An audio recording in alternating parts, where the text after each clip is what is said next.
बरियार के एक छोटे और सूखे गांव में कल्याणी का जीवन दुख और संघर्ष की कहानी बन गया था। उसके पति की भयानक बीमारी से तड़पकर मृत्यु हो गई थी और वह बिल्कुल अकेली रह गई थी।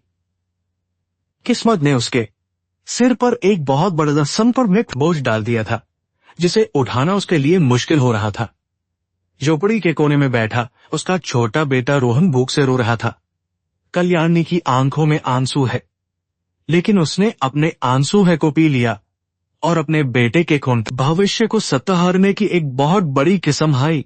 कल्याणी ने अपने बेटे को अच्छी जिंदगी देने के लिए दिन रात एक कर दिया।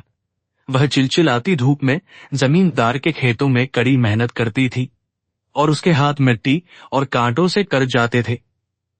दिन भर खेत में पसीना बहाने तो के बाद जब वह रात को अपनी टूटी झोपड़ी में लौटती तो आराम करने के बजाय कालीन बुनने का काम शुरू कर देती थी। दिए की हल्की रोशनी में उसकी आंखें दर्द करने लगती थी, लेकिन उसकी उंगलियां रुकने का नाम नहीं लेती। तभी क्योंकि उसे रोहन की पढ़ाई का हर चुहाना था।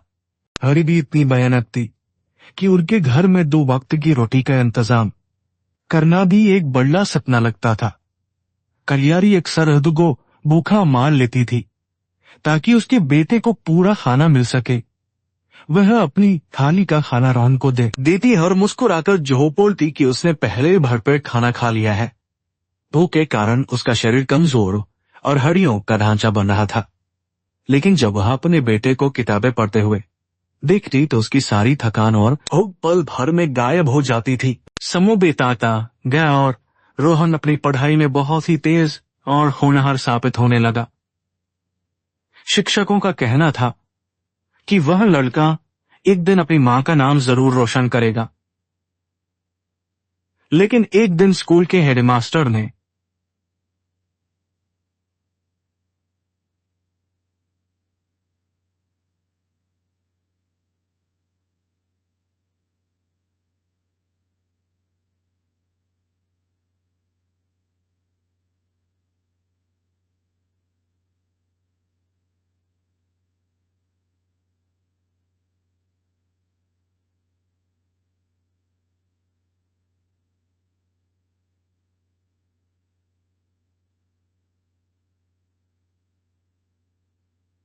दिया, जिसमें लिखा था कि अगर समय पर फीस नहीं भरी गई तो उसका नाम स्कूल से काट दिया जाएगा।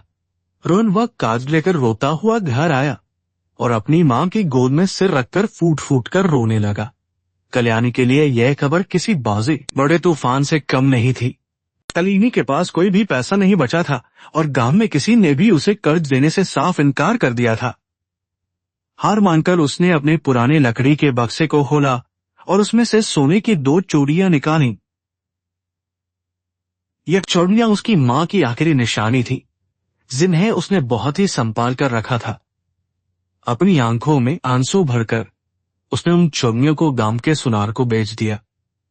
जब उसने वह पैसा रोहन के हाथों में रखा तो उसका दिल एक अजीब सी खुशी और दर्द दोनों से जोर से धड़क रहा था। रोहन अपनी मां के इस बड़े बलिदान को देखकर पूरी तरह से टूट गया था।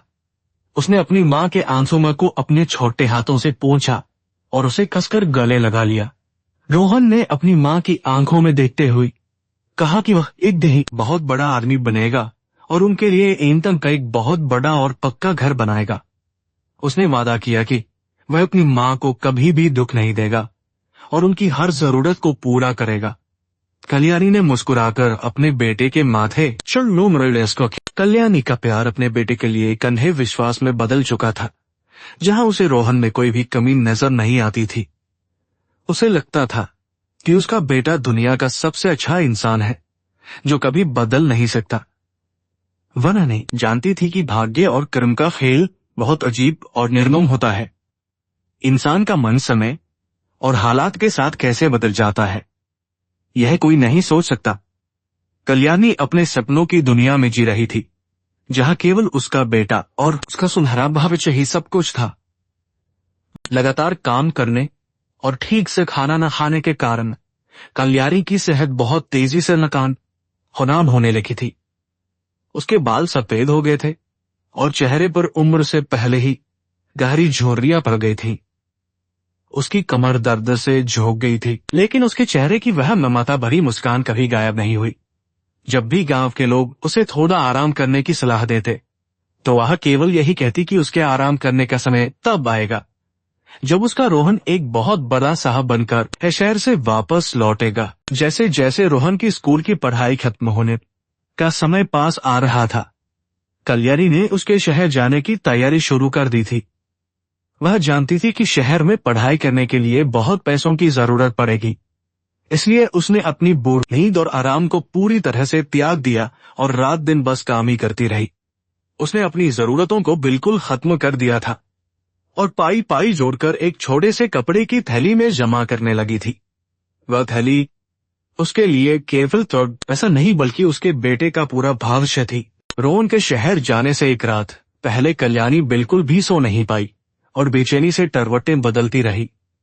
उसने अपने हाथों से रोहन के लिए उसका पसंदीदा खाना बनाया और उसके पुराने कपड़ों को बहुत ही सलीके से धोकर और बरसात के दिनों में पानी के अथर टपक फ्राशक उनसे गिलात सिलकर एक छोटे से बेसिक में रख दिया। सुबह सवेरे जब रोहन बस पकड़ने के लिए तैयार हुआ तो कल्याणी ने वह पैसों से भरी थैली उसके हाथों में थमा दी। उसकी आंखों से लगातार आंसू बह रहे थे, लेकिन होठों पर एक बहुत ही अगर वह भरी मुस्कान थी, क्योंकि उसका सपना सच होने वाला था। बहते से धूल बहे रास्ते पर आगे बढ़ते ही कल्याणी का दिल जोर से रोने लगा। उसने बस को तब तक देखा जब तक कि वह उसकी आंखों से पूरी तरह से ओझल नहीं हो गई। रोहन के जाने के बाद वह सूनी झोपड़ी उसे काटने को दौड़ बसाती रही थी और उसे हर जगह केजा अपने बेटे की आवाज ही सुनाई दे रही थी। वह भगवान की मूर्ति के सामने बैठी रही और अपने बेटे की सफलता और लंबी उम्र की प्रार्थना करने लगी। उसे पूरा विश्वास था कि उसका बेटा एक दिन आसाम धर ले, जरूर उसकी सारी मेहनत सफल करेगा। रोहन के शहर जाने के बाद भी कल्याणी के जीवन का संघर्ष बिल्कुल भी कम नहीं हुआ, बल्कि और बढ़ गया। शहर में रहने और पढ़ाई करने का खर्च बहुत ज्यादा था और रावण अक्सर पत्र लिखकर पैसों की मांग करता रहता था। कल्याणी ने अपनी बची खुची जमीन का एक छोटा हिस्सा भी गांव के साहूकार के पास गिरवी रख दिया। वह अपनी बीमारी और दर्द को भूलकर फिर से खेतों में और कालीन बुनने के काम में पूरी तरह से डूब गई। उसे अपने बेटे की विलज्जत सतर्कता के अलावा दुनिया में कुछ भी नजर नहीं आता था। सर्दियों की लंबी और ठंडी रातों में जब ठंडी हवा झोपड़ी के छेदों से अंदर आती थी तो कल्याणी ठिठुरती रहती थी।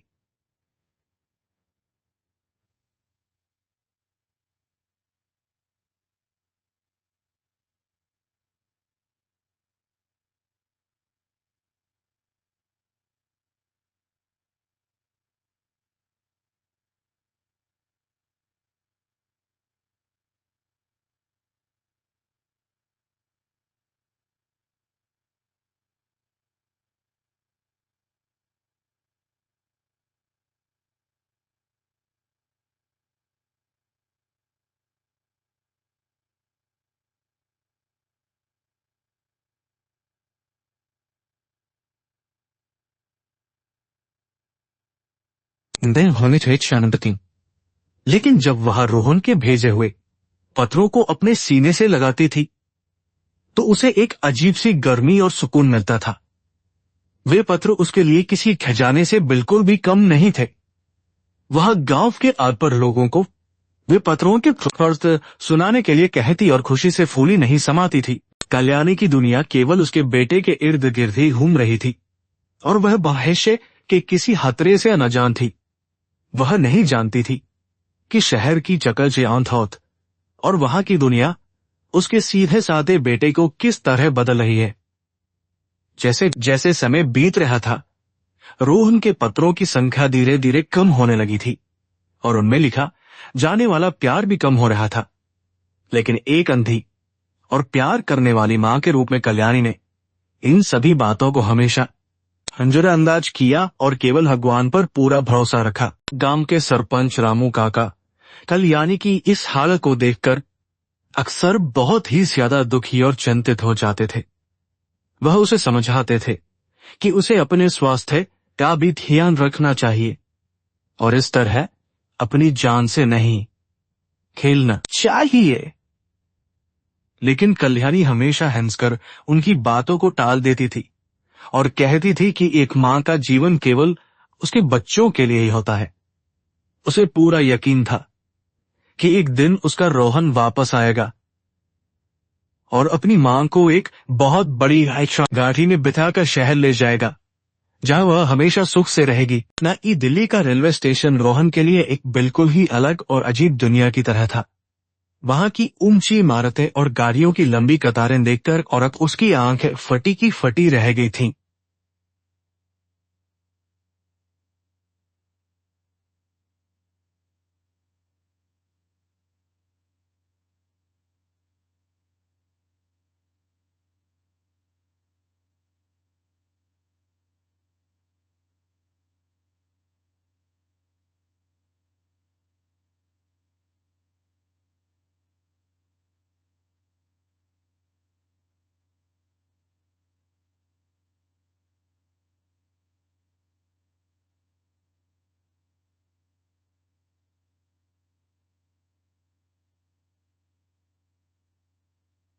गांव से निकलकर इस बड़े शहर की चकाचौंध में कदम रखना उसके लिए एक बहुत बड़ा सपना सच होने जैसा था।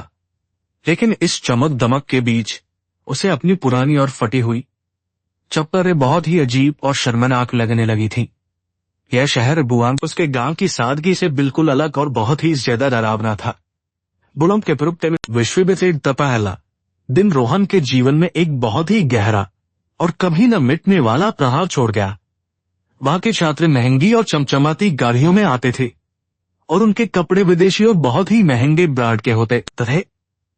रोहन अपने साधारण और पुराने कपड़ों में खुद को बहुत ही छोटा और अजनी महसूस कर रहा था। उसे पहली बार अमीरी और गरीबी के बीच की उस बहुत बड़ी खाई का एहसास हुआ जिसने उसके आत्मविश्वास को पूरी तरह से हिला कर रख दिया था। उसे अपनी गरीबी पर बहुत ही ज्यादा शर्म आने लगी थी। जिस कक्षा में रोहन हमेशा पीछे की सीट पर बैठता था ताकि कोई भी उसकी गरीबी का मजाक न उड़ा सके। वह अपनी मां कल्याणी की उन सारी कुर्बानियों को धीरे धीरे भूलने लगा था जो उन्होंने उसे इस बड़े शहर तक पहुंचाने के काम में लिए की थी। जब भी कोई उससे उसके परिवार या गांव के बारे में पूछता तो वह हमेशा कोई ना कोई बहाना बनाकर बात को टाल देता था। उसके मन में यह डर बैठ गया था कि अगर इन अमीर लोगों को उसकी असलियत पता चल गई तो वे सब उससे नफरत करने लगेंगे। समय के साथ साथ रोहन ने अपने बात करने के तरीके और अपने कपड़ों के पहनावे में बहुत बड़े बदलाव करने शुरू कर दिए थे। वह में दोस्तों के साथ महंगे और शानदार होटलों में जाने लगा था और उसने अपनी मां के भेजे हुए पैसों को अपनी झूठी शान दिखाने में हर तरह शुरू कर दिया था। गांव से आने वाले कल्याणी के पत्र उसके लिए केवल एक बहुत बड़ा बोझ बन गए थे जिन्हें वह बिना पढ़े ही अपनी अलमारी के किसी गहरे और अंधेरे कोने में छिपाकर रख देता था ताकि कोई उन्हें देख न ले। स्नेहा नाम की एक बहुत ही सुंदर और अमीर लड़की का विश्वविद्यालय शेरस में आना रोहन के जीवन का सबसे बड़ा और महत्वपूर्ण मोड़ साबित हुआ। स्नेहा दिल्ली के एक बहुत ही बड़े और जाने माने उद्योगपति की इकलौती बेटी थी और उसकी जिंदगी पूरी तरह से ऐशो आराम और सुख सुविधाओं से बाहों से बही हुई थी। रोहन पहली ही नजर में उस लड़की की सुंदरता और उसकी अमीरी की चमक पर पूरी तरह से मोहित हो गया था। स्नेहा का ध्यान अपनी ओर खींचने के लिए रोहन ने अपनी पूरी ताकत और अपना सारा समय लगा लिया था। स्नेहा के साथ अपनी दोस्ती को बढ़ाने के लिए रोहन ने एक बहुत ही बड़ा और खतरनाक जरूर बोलने का फैसला किया। उसने स्नेहा और अपने सभी दोस्तों को बताया कि वह एक बहुत ही अमीर और अच्छे परिवार से ताल्लुक रखता है। उसने यह झूठी कहानी गढ़ी कि उसके माता पिता बहुत पहले ही विदेश में जाकर बस गए हैं और वह यहाँ केवल अपनी पढ़ाई पूरी करने के लिए अकेला रह रहा है। यह सफेद झूठ बोलते समय एक पल के लिए भी उसका दिल अपनी उस करीब और बूढ़ी सी मां के लिए बिल्कुल नहीं धड़का। जैसे जैसे रोहन और स्नेहा की दोस्ती एक गहरे प्यार में बदल रही थी, रोहन अपनी इस सालियत को छिपाने के लिए हर रोज नए झूठ बोलने लगा था। वह स्नेहा के साथ बड़ी और शानदार पार्टियों में जाता था जहां हर कोई केवल नेतृत्व से और ताकत की ही बात करता था। उन पार्टियों की चमक दमक ने रोहन की आंखों पर एक बहुत ही गहरा और मोटा पर्दा डाल दिया था। वह भूल गया था कि उसकी माँ बिहार के उस छोटे से गांव में अभी भी उसके लिए खेतों में महत सिलौतोड़ी और शौन पसीना एक कर रही है। कल्याणी गांव में हर रोज डाकिये का बहुत ही बेसब्री से इंतजार करती थी, लेकिन अब रोहन का कोई भी पत्र उसके पास नहीं आता था। जब भी सरपंच रामू काका उससे रोहन के बारे में पूछते तो वह अपने आंसुओं को छुपाकर हमेशा यही कहती कि उसका बेटा शहर में अपनी पढ़ाई में बहुत ज्यादा व्यस्त है। वह अपने दिल को यह चौथी तसल्ली देती थी कि रोहन एक बहुत बड़ा साहब बनकर जल्दी ही गांव वापस आएगा और अपने साथ खुशियां लाएगा। लेकिन सच्चाई यह थी कि रोहन अपनी जड़ों को पूरी तरह से काट चुका था। दिल की उस तेज रफ्तार और ज्योति जिंदगी में रोहन का वह पुराना और सीधा सादा रूप पूरी तरह से कहीं खो गया था। वह अब केवल एक ऐसा इंसान बन गया था जिसे पैसों और समाज में अपनी ज्योति इज्जत की ही सबसे ज्यादा परवाह थी। स्नेहा के पिता के रसूख और उनकी बहुत बड़ी दौलत ने रोहन के अंदर छुपे हुए लालच को पूरी तरह से बाहर निकाल दिया था। उसे लगने लगा था कि स्नेहा से शादी करके वह रातों रात इस बड़े शहर का एक बहुत बड़ा और ताकतवर इंसान बन सकता है। रोहन का विवेक और उसकी सारी इंसानियत अब पूरी तरह से मर चुकी थी और उसने अपने बचे हुए एक बहुत ही स्वार्थी और क्रूर रास्ता चुन लिया था। उसे अपनी मां की याद अब बिल्कुल भी नहीं आती थी और वह अपने उस गरीब में मौद्रिक अतीत को अपने जीवन का सबसे बड़ा कफ मानने लगा था। वह नहीं जानता था कि कर्मों का फल बहुत ही भयानक होता है और इंसान चाहे कितनी भी ऊंचाई पर क्यों न पहुंच जाए, उसे एक दिन अपनी सच्चाई का सामना जरूर करना पड़ता है। रोहन अपनी तबाही की ओर बढ़ रहा था। साल के अंतिम वर्ष तक रोशन खुद को एक बहुत ही अमीर और सफल परिवार के वारिस के रूप में पूरी तरह से स्थापित कर लिया था। उसके महंगे कपड़े, उसकी शानदार गाड़ी और उसके बात करने का वह खुद बनावटी अंदाज किसी को भी शक करने का कोई मौका नहीं देता था। स्नेहा भी उसकी इस झूठी दुनिया पर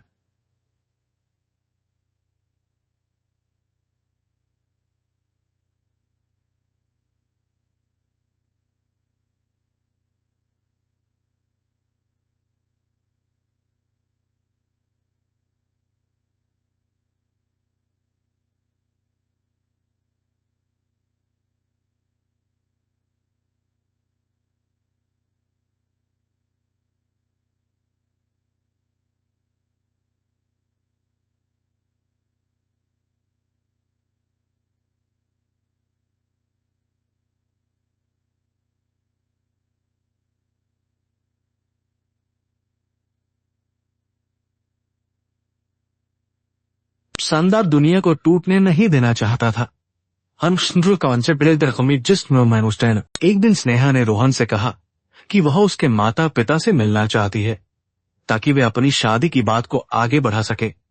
ये सुनकर रोहन के पैरों तले जमीन हिसके गई और उसके माथे पर पसीने की बूंदें चमकने लगी।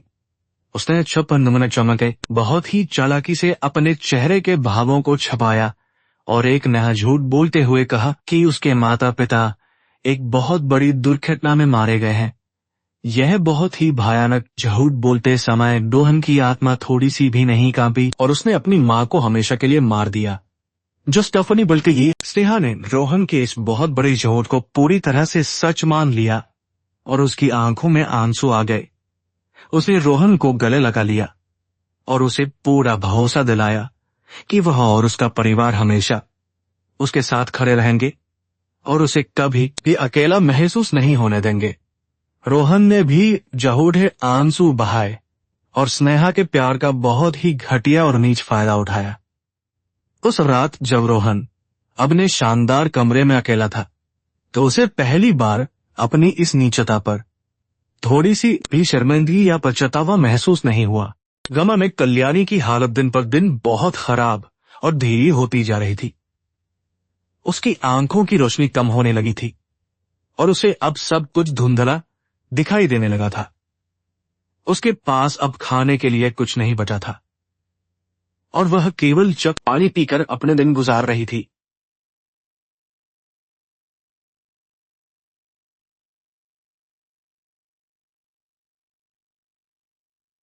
लेकिन फिर भी वह शाम गांव के रास्ते पर चौकर खचड़ी हो जाती थी।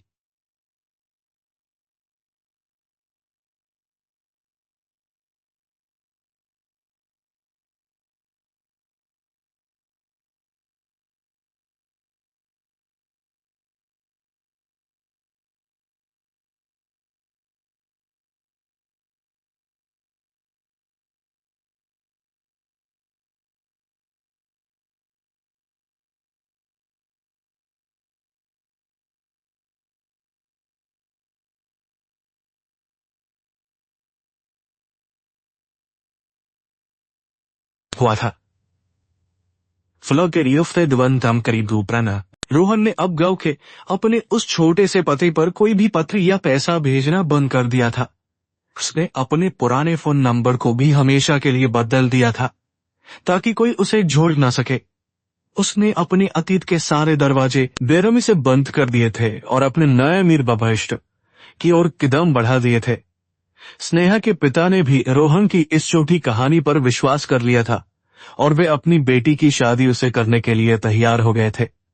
रोहन ने विश्वविद्यालय की पढ़ाई पूरी कर ली थी और स्नेहा के पिता ने उसे अपनी बहुत बड़ी कंपनी में एक ऊंचे पद पर नौकरी दे दी थी। वह अब एक साधारण छात्र से बहुत बड़ा और ताकतवर अधिकारी बन गया था, जिसके पास नाम, पैसा और रुतबा दोनों थे।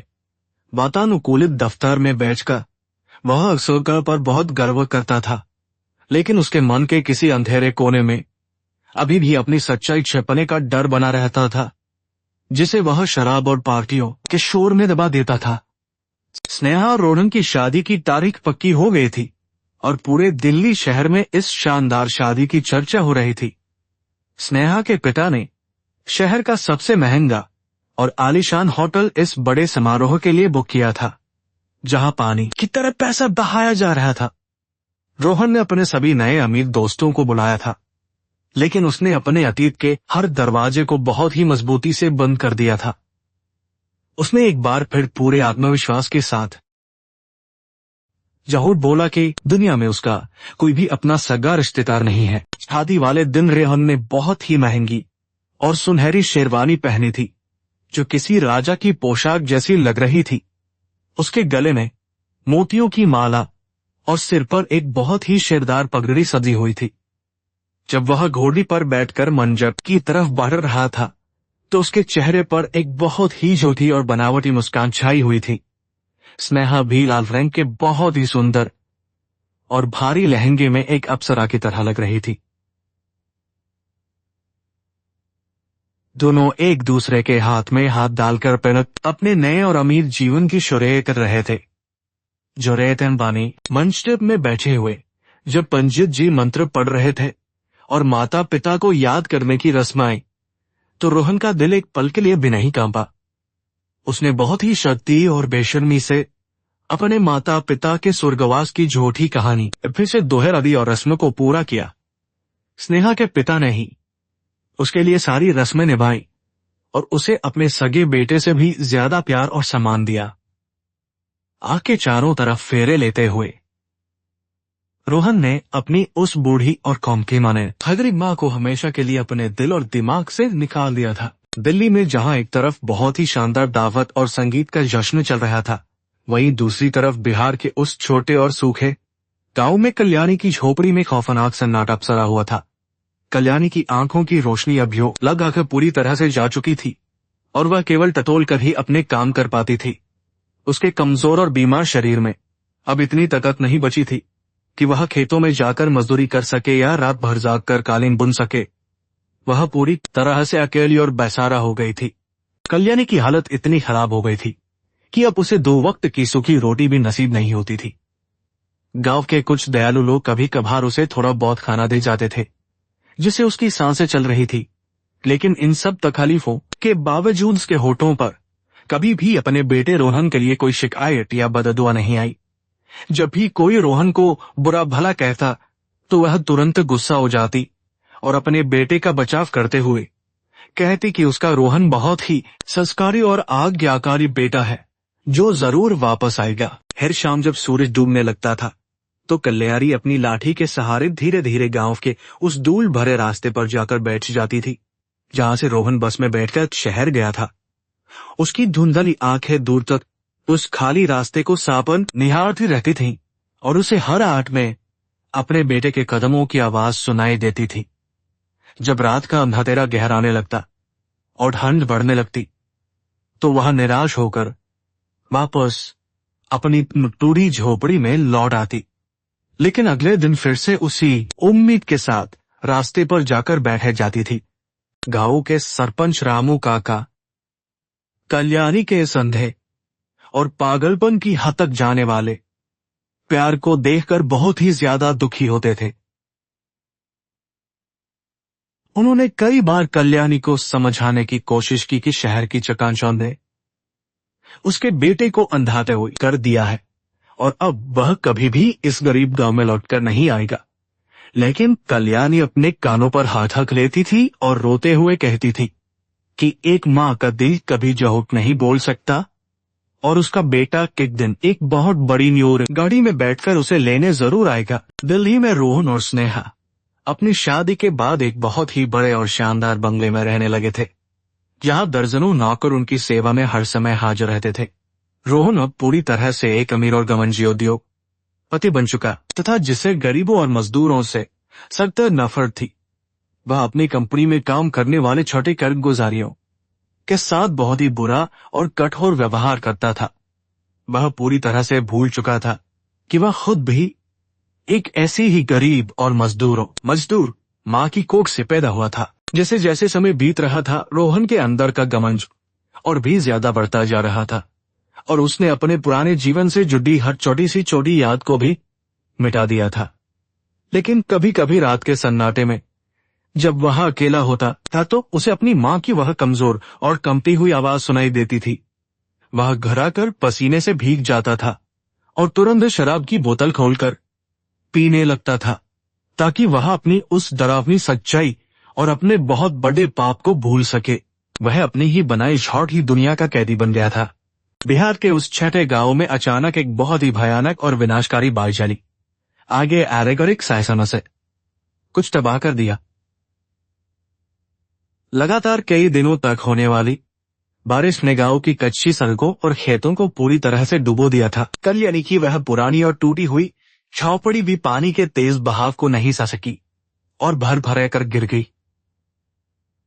उसके पास अब से छिपाने के लिए भी कोई जगह नहीं बची थी और वह बारिश में पूरी तरह से बुझ कर कांप रही थी। बल्कि उस भयानक पानी में कल्याणी का सब कुछ बह गया था, लेकिन उसने अपनी जान की परवाह किए बिना उस पुराने लकड़ी के बक्से को बचा लिया था। उस बक्से के सबसे निचले हिस्से में उसने कई सालों से कुछ खुले पैसे और छोटे सिक्के छपा कर रखे थे, जिन्हें उसने रोहन के लिए जोड़ा था। कल्याणी ने अपने कांपते हाथों से उन सिक्कों को निकाला और एक बहुत ही कड़ा फैसला लिया। वह अब और इंतजार नहीं कर सकती थी और उसने अपने बेटे को खोजने के लिए दिल्ली जाने का मन बना लिया था। गांव के एक दयालु आदमी ने उसे पास के रेलवे स्टेशन तक पहुंचा दिया, जहां से दिल्ली की ट्रेन जाती थी। कल्याणी ने अपने उन बचे हुए सिक्कों से सस्ते डब्बे का टिकट खरीदा और भीड़ से भरी उस ट्रेन में एक कोने में बैठ गई। ट्रेन की वह लंबी और थका देने वाली यात्रा उसके बूढ़े और कमजोर शरीर के लिए किसी बहुत बड़ी सजा से कम नहीं थी, लेकिन उसे भूख प्यास या दर्द का कोई भी एहसास नहीं हो रहा था, क्योंकि उसकी आंखों में केवल अपने बेटे से मिलने की चमक थी। जब कल्याणी दिल्ली के उस बहुत बड़े और भीड़भाड़ वाले रेलवे स्टेशन पर उतरी तो वहां की दुनिया देखकर पूरी तरह से घबरा गई। इतनी सारी गाड़ियां और इतने सारे लोग उसने अपनी पूरी जिंदगी में एक साथ कभी नहीं देखे थे। उसके पास रोहन के दफ्तर का एक बहुत ही पुराना और फटा हुआ कागज था, जिस पर उसका पता लिखा हुआ था। बाहर आते जाते इंसान को वह कागज दिखाती और रोते हुए पूछती कि क्या किसी ने उसके बेटे को देखा है या कोई उसे उस पते तक पहुंचा सकता है। कई घंटों तक दिल्ली की उन अनजान और चढ़ी सड़कों पर भटकने के बाद एक रिक्शे वाले को उस बूढ़ी और कमजोर औरत पर बहुत दया आ गई। उसने कल्याणी को बिना कोई पैसा लिए उस बहुत बड़े और आलीशान बंगले के बाहर लाकर छोड़ दिया, जहां रोहन और स्नेहा रहते थे। कल्याणी उस बंगले की ऊंची दीवारों और चमकती हुई रोशनी को देखकर पूरी तरह से हैरान रह गई थी। उसे अपनी आंखों पर बिल्कुल भी विश्वास नहीं हो रहा था कि उसका बेटा इतने दूर जमोद सिंह कॉवन से घर में रहता है। उस रात रोहन के उस शानदार बंगले में शहर के सबसे बड़े और अमीर लोगों के लिए एक बहुत ही खास दावत रखी गई थी। बंगले के बाहर कई महंगी और लंबी गाड़ियां खड़ी थीं और अंदर से बहुत ही तेज संगीत और लोगों के हंसने की आवाज़ें आ रही थी। रोहन और स्नेहा अपने अमीर दोस्तों और बड़े व्यापारियों के साथ शराब के गिलास हाथ में लिए बहुत ही खुशी से बातें कर रहे थे। रोहन उस समय अपनी सफलता और अपनी ताकत के सबसे ऊंचे शिखर पर हारता हुआ बहुत ही ज्यादा घमंड महसूस कर रहा था। कल्याणी ने अपने फटे हुए और गंदे कपड़े में जब उस बंगले के बड़े लोहे के दरवाजे से अंदर जाने की कोशिश की तो वहां खड़े सुरक्षाकर्मियों ने उसे रोक लिया। उन्होंने उसे एक बहुत ही गंदी और पागल बिहारिन समझकर बुरी तरह से धक्का दिया और वहां से भाग जाने के लिए चिल्लाने लगे। लेकिन कल्याणी एक मां थी और वह अपने बेटे से मिलने के लिए किसी भी हद तक जा सकती थी। उसने रोते हुए और हाथ जोड़कर उन सुरक्षाकर्मियों से बहुत कलाशकातार विनती की और कहा कि वह इस घर के मालिक रोहन की सगी मां है। कल्याणी के बार बार रोने और चिल्लाने की आवाज़ें उस शानदार बंगले के अंदर तक पहुंचने लगी और दावत में आए हुए सभी मेहमान हैरान होकर दरवाजे की तरफ देखने लगे। स्नेहा के पिता और अन्य सभी बड़े उद्योगपति यह देखकर बहुत ही ज्यादा नाराज हो गए कि एक गंदी भिखारिन उनकी इतनी बड़ी दावत का मजा खराब कर रही है। स्नेहा ने भी गुस्से में आकर रोहन से कहा कि वह बाहर जाकर देखे कि वहां यह कैसा तमाशा हो रहा है। रोहन अपना पुनः और शराब का गिलास मेज पर रखकर बहुत ही गुस्से में बाहर की तरफ गया। जैसे ही रोहन ने दरवाजे के पास पहुंचकर उस बूढ़ी और कमजोर औरत को देखा तो उसके पैर और तले की सारी जमीन ही खिस गई।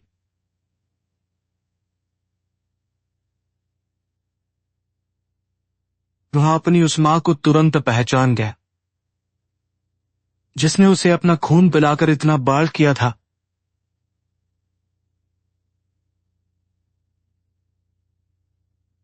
जिसके इस चेहरे की जोहरियों में उसका पूरा बचपन छिपा हुआ था। लेकिन उसी समय उसके दिमाग में अपनी पत्नी, अपने ससुर और अपने उन सभी अमीर दोस्तों का चेहरा घूमने लगा जिनसे उसने अपने अनाथ होने का सफेद झूठ बोला था। उसका पूरा शरीर डर और शर्म के मारे बहुत ही बुरी तरह से कांपने लगा था।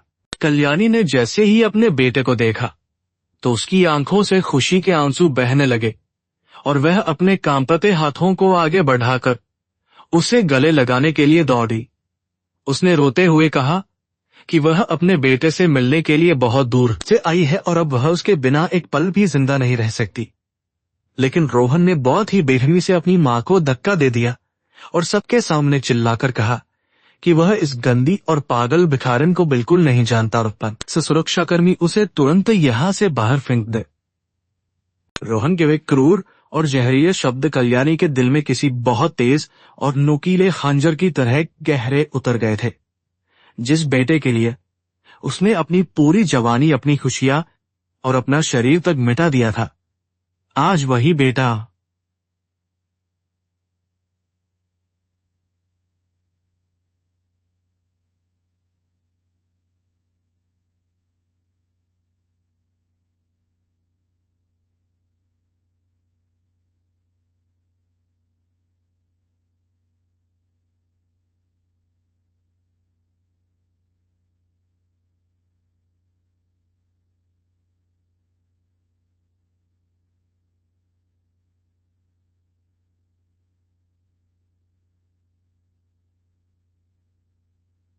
सबके सामने पहचानने से साफ इनकार कर रहा था। कल्याणी जमीन पर गिर पड़ी और उसकी आंखों में अब आंसू नहीं बल्कि एक बहुत ही गहरा और डरावना सन्नाटा छा गया था। उसकी आत्मा पूरी तरह से टूट चुकी थी और उसे ऐसा लग रहा था जैसे किसी ने उसका दिल शरीर से बाहर निकाल लिया हो। सुरक्षाकर्मियों ने रोहन का आदेश मिलते ही कल्याणी को बहुत ही बुरी तरह से घसीटते हुए बंगले के बड़े दरवाजे से बाहर सड़क पर फेंक दिया। दिल्ली की उस सर्द और अंधेरी रात में वह बूढ़ी माँ सड़क के किनारे वह मिट्टी में पड़ी हुई थी और ऊपर आसमान से हल्की बारिश होने लगी थी। बंगले का वह बड़ा लोहे का दरवाजा बहुत ही जोर की आवाज के साथ हमेशा के लिए बंद हो गया और उसके साथ ही कल्याणी की जिंदगी की आखिरी उम्मीद भी खत्म हो गई। रोहन वापस अंदर जाकर फिर से अपनी झूठी दुनिया में मुस्कुराने लगा। दिल्ली की उस भयानक और ठंडी रात में कल्याणी सड़क के किनारे अकेली पड़ी हुई थी। बारिश की ठंडी बूंदें उसके कमजोर शरीर को और भी ज्यादा सुन्न कर रही थी। जिस बेटे को उसने अपनी खून पसीने की कमाई से इतना बड़ा सांप बनाया था, आज उसी बेटे ने उसे एक गंदी भिखारिन समझकर अपने घर से बाहर निकाल दिया था। कल्याणी के दिल में अब कोई भी दर्द या शिकायत बाकी नहीं बची थी। उसकी आत्मा पूरी तरह से टूट चुकी थी और उसके जीने की सारी इच्छा हमेशा के लिए खत्म हो गई थी। एडजस्ट के गुस्सा रहा था। वह बूढ़ी और बेसहारा माँ उस अंधेरी सड़क पर धीरे धीरे आगे बढ़ने लगी। उसके पैरों में अब बिल्कुल भी ताकत नहीं थी और उसकी आंखों से लगातार आंसू बह रहे थे। उसे अपना वह पुराना गांव और वह टूटी हुई झोपड़ी याद थे और नहीं थी, जहां उसने अपने बेटे के लिए हर दिन भूखे पेट रहकर सपने बुने थे। सड़क पर चलते हुए अचानक उसे चक्कर आ गया और वह एक पुराने मंदिर की सीढ़ियों के पास बेहोश होकर गिर पड़ी। उस निर्दयी शहर में कोई भी इंसान उसकी मदद करने के लिए आगे नहीं आया। मंदिर की उन ठंडी से घियों पर लेटे हुए कल्याणी की सांसें बहुत ही धीमी हो गई थी। अपनी जिंदगी के उन आखिरी पलों में भी उसने भगवान से अपने धोखेबाज बेटे के लिए कोई सजा नहीं मांगी, बल्कि उसकी खुशी की ही योत्री में प्रार्थना की। लेकिन एक माँ के उस पवित्र और टूटे हुए दिल से निकली हुई वह खामोश चीख पूरे ब्रह्मांड को हिला देने वाली थी। कल्याणी ने अपनी धुंधली आंखों को आसमान की तरफ उठाया और हमेशा के लिए अपनी आंखें तरले केतन चकी हालत मुंह हिली। उस महान माँ ने इस अनदान शहर में अपना दम तोड़ दिया।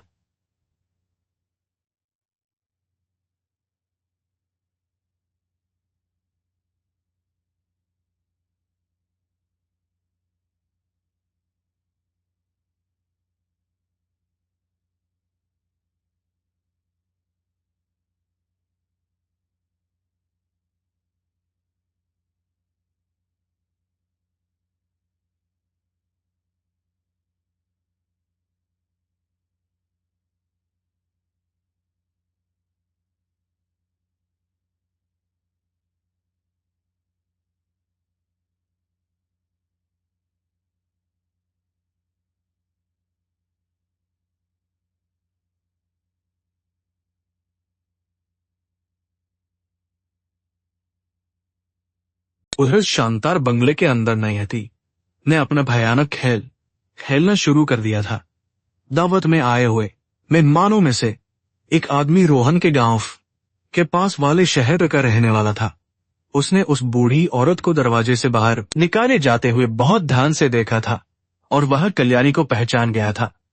वह आदमी रोहन की सारी सच्चाई जानता था कि वह कोई अमीर और अनाथ इंसान नहीं, बल्कि उसी गरीब औरत का सगा बेटा है। उसने यह सारी सच्चाई जान स्नेहा के पिता और बाकी सभी मेहमानों को बता दी। स्नेहा के पिता यह भयानक सच जानकर गुस्से से पूरी तरह से पागल हो गए। उन्होंने सबके सामने रोहन के गाल पर एक बहुत ही जोरदार तमाचा मारा और उसका कॉलर पकड़कर उसे जमीन पर गिरा दिया।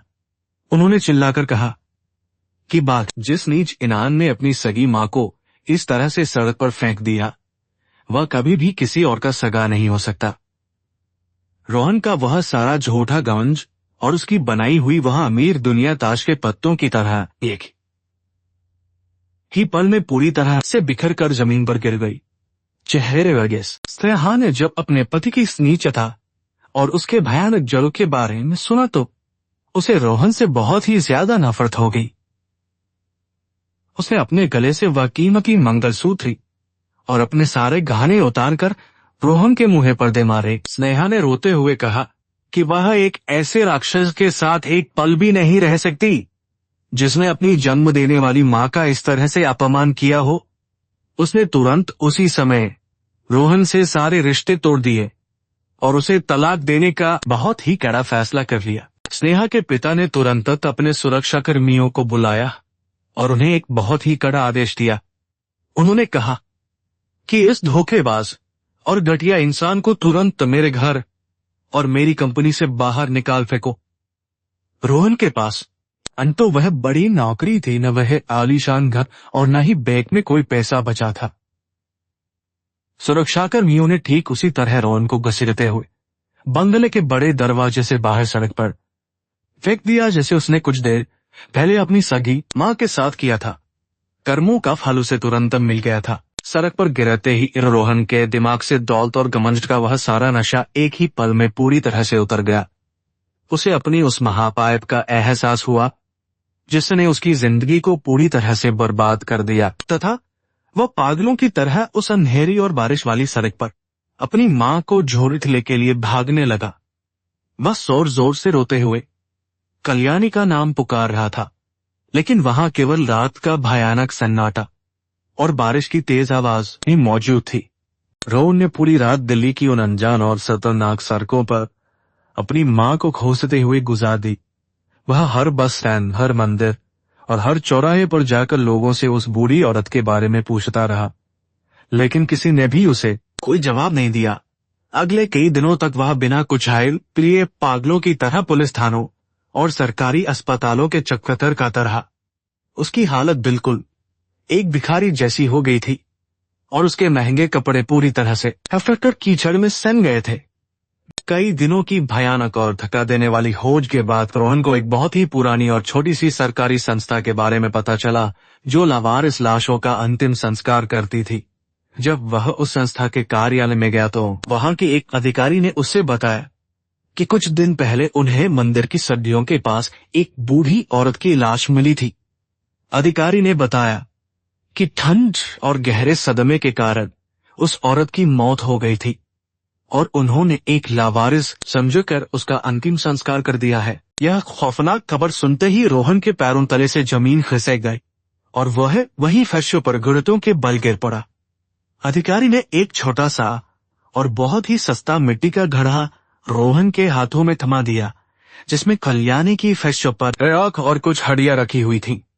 रोहन ने उस मिट्टी के घड़े को अपने सीने से लगा लिया और बहुत ही जोर जोर से पागलों की तरह चीख चीख कर रोने लगा। उस राख का विजन उसे पूरी दुनिया के सबसे भारी पहाड़ से भी ज्यादा भयानक और दर्दनाक लग रहा था। फराह पर गए मेरे न दिन अब रोहन को अब यह पूरी तरह से समझ आ गया था कि उसके उस झूठे घमंड और पैसों के लालच ने उसकी पूरी जिंदगी को तबाह कर दिया है। उसने अपनी उस महान मां को हमेशा के लिए खो दिया था, जिसने अपना पूरा जीवन केवल उसके भविष्य को संवारने में लगा दिया था। उसे यह एहसास हो गया था कि कर्मों का हिसाब बहुत ही भयानक होता है और इंसान अपने किए हुए पापों से कभी भी भाग नहीं सकता। उसकी आत्मा पूरी तरह से जलकर राख हो चुकी थी और उसके पास केवल चतावा था। दिल्ली की उन बड़ी और चौड़ी सड़कों पर अब रोहन एक पागल भिखारी की तरह भटकता रहता है। वह हमेशा अपने हाथों में उस छोटे से मिट्टी के घड़े को मजबूती से पकड़े रहता है और हर आते जाते इंसान को अपनी मां की कहानी सुनाता है। वह आसमान की तरफ देखकर जोर जोर से रोता है और अपनी मां से माफी मांगता है, लेकिन उसे माफ करने वाली वह माता की मूरत